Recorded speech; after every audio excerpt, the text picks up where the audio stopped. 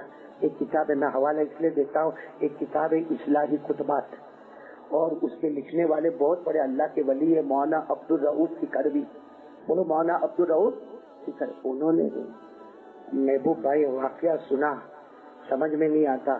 انہوں نے واقعہ لکھا ہے کہ کوئی جگہ کا نام لکھا ہے گلگت کر کے جگہ ہے پاکستان میں کوئی جگہ ہوگی گلگت نام کی جگہ. وہاں کہتے ہیں کوئی شخص گزر جاتا بھائی کام دھندے والا کوئی آدمی تھا قبرستان کے پاس سے گزر جاتا. قبر کے اندر سے آواز آتی ہے ایک عورت کی آواز آتی مجھے نکالو میں زندہ ہوں مجھے نکالو. اب یہ آدمی جو گزر رہا تھا اس کو ایسا لگا بھائی قبر میں کون زندہ ہوتا ہے یہ میرے کو وہم تو نہیں ہو رہا ہے. وہ قبر کے پاس گیا تو آواز اور اونچی ہو رہی تھی میں زندہ ہوں میرے کو نکالو میں زندہ ہوں میرے کو نکال.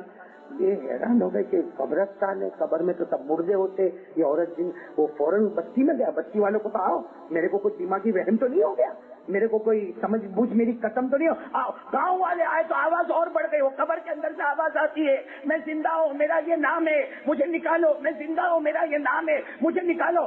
اب گاؤں والوں نے کہا ہمت نہیں ہوتی کیونکہ یہ عورت تو مری ہے ہم نے خود اس کو جنازہ پڑھا ہے اس کو دفن کیا. علماء کرام کو بلاؤ.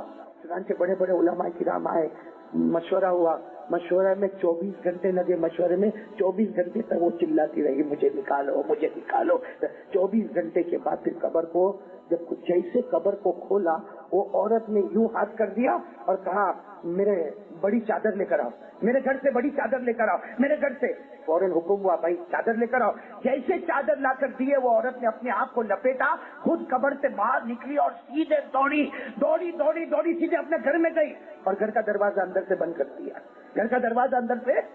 سارے علماء بھی پیچھے دوڑے سارے گاؤں والے بھی دوڑے جنہوں نے دیکھا تو سب دوڑے. وہ دروازہ کھولنے کو تیار نہیں. ارے سب نے کہا تو دروازہ کھول تو قبر سے آئیے واپس آئیے ہمیں کچھ تو بتا کے کیا ہوا تو پوری چادر لپٹ کر آ گئی. تو عورت اندر سے کہتی ہے قریب مت آنا کوئی اس لیے کہ جو میرے کو دیکھے گا وہ مر جائے گا قریب مت آنا کوئی. تو کچھ لوگوں نے کہا بھائی ہم ہمت والے تو بتا تو صحیح. خیر اس نے اندر سے کنڈی کھولی 4-5 علماء اندر گئے. اس نے سب سے پہلے چادر کو اپنے سر سے ہٹایا تو نہ سر ہے نہ بال ہے نہ کھوپڑی ہے صرف کھڈا بنا ہوا ہے. نہ بال بھی نہیں ہے یہ سر کا کوئی حصہ بھی نہیں ہے. ایک ایسا سوراخ اندر گہرا سوراخ بنا ہوا ہے جس سے اندر کی جلتی ہوئی کھوپڑی نظر آتی ہے. اور وہ عورت کہتی ہے جب میں قبر میں گئی یہ مجھے عذاب دیا گیا. میرے بالوں کو فرشتوں نے اتنا زور سے کھینچا کہ بال کے ساتھ میں کھال بھی نکل کے آ گئی اور اس لیے کھینچا کہ میں یہ بال غیر مردوں کو بتایا کرتی تھی. اس کے بعد سننا اس نے اپنے چہرے سے وہ کپڑا ہٹایا. دیکھنے والوں نے زور سے چیخ ماری کہ سوائے دانت کے کچھ نظر ہی نہیں آتا تھا. دانت کی کچھ نظر. تو انہوں نے کہا کہ تیرے دانت ہونٹ کہاں گئے. کہا ہونٹ پہ لپسٹک بہت لگایا کرتی تھی ہونٹ پہ لپسٹک بہت لگایا. اور مقصد یہ تھا کہ جب باہر نکلوں تو دوسرے لڑکے مجھے دیکھے دوسرے مرد مجھے دیکھے. اللہ نے کہا جس ہونٹوں سے میری نافرمانی کی ہے آگ کی قینچی سے اللہ نے وہ میرے ہونٹوں کو کاٹ دی ہے. فرشتوں کو حکم دیا آگ کی قینچی سے میرے ہونٹوں کو کاٹ دیا گیا. پھر اس کے بعد میں اس نے اپنے ہاتھ کی انگلیاں اور پاؤں کی انگلیاں تو دیکھا کہ سب انگلیاں کٹی ہوئی ہیں سب انگلیوں کی کھال نکل گئی ہے. کہا یہ کیا. کہا ہاتھوں میں نیل پالش لگایا کرتی تھی پاؤں میں نیل پالش لگایا کرتی تھی. اس کی وجہ سے معلوم نہیں میرا وضو ہوتا تھا نہیں ہوتا تھا میرا غسل ہوتا تھا نہیں ہوتا تھا میری نماز ہوتی تھی نہیں ہوتی تھی. لیکن فرشتوں نے یہی کہا یہ ہاتھ اور پاؤں تو دوسرے مردوں کو لڑکوں کو دکھایا کرتی تھی اللہ کی نافرمانی کرتی تھی. کہتے آگ کی قینچی لائی گئی اور انگلیوں کو کاٹا نہیں گیا میرے ناخنوں کو کھینچا گیا جس کی وجہ سے انگلیاں کی چمڑی بھی باہر آنے لگی. اتنا کہا اور وہ عورت نے پھر کپڑا ڈالا اور دھار سے زمین کے اوپر گری. سب کو بلائے کہا یہ تو مری ہوئی ہے. پھر سے لاش اٹھائے قبر میں جا کے رکھے. پھر میرے دوستوں